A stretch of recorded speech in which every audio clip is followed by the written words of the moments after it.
Joshua, chapter 11. Northern kings defeated. When Jabin, king of Hazor, heard of this, he sent word to Jobab, king of Madon, to the kings of Shimron and Ashvath, and to the northern kings who were in the mountains in the Arabah, south of Kinnereth, in the western foothills, and in Nathoth Dor on the west, to the Canaanites in the east and west, to the Amorites, Hittites, Perizzites, and Jebusites in the hill country, and to the Hivites below Hermon in the region of Mizpah. They came out with all their troops and a large number of horses and chariots, a huge army, as numerous as the sand on the seashore.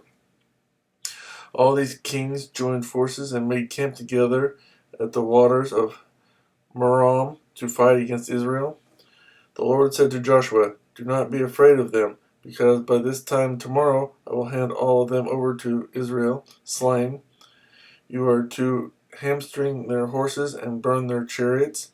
So Joshua and his whole army came against them suddenly at the waters of Merom and attacked them, and the Lord gave them into the hand of Israel. They defeated them and pursued them all the way to Greater Sidon, to Misrephoth Maim, and to the valley of Mizpah on the east, until no survivors were left. Joshua did to them as the Lord had directed. He hamstrung their horses and burned their chariots. At that time Joshua turned back and captured Hazor and put its king to the sword.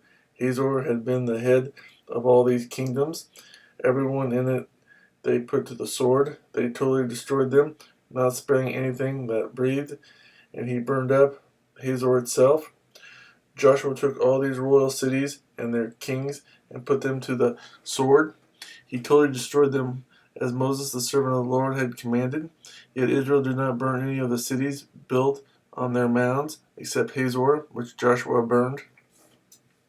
The Israelites carried off for themselves all the plunder and livestock of these cities, but all the people they put to the sword until they completely destroyed them, not sparing anyone that breathed, as the Lord commanded his servant Moses. So Moses commanded Joshua, and Joshua did it.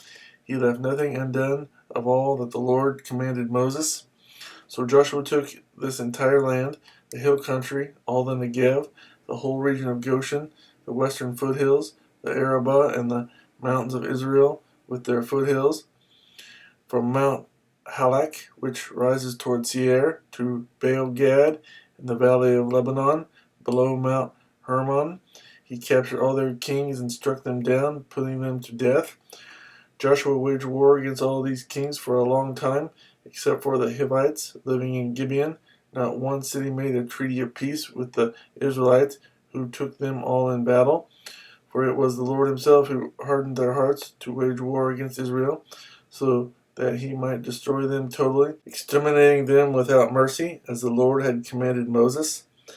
At that time Joshua went and destroyed the Anakites from the hill country, from Hebron, Dibber, and Anab, from all the hill country of Judah, and from all the hill country of Israel. Joshua totally destroyed them and their towns. No Anakites were left in Israelite territory. Only in Gaza, Gath, and Ashdod did any survive.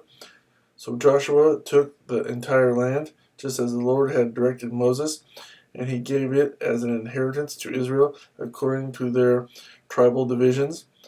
Then the land had rest from war.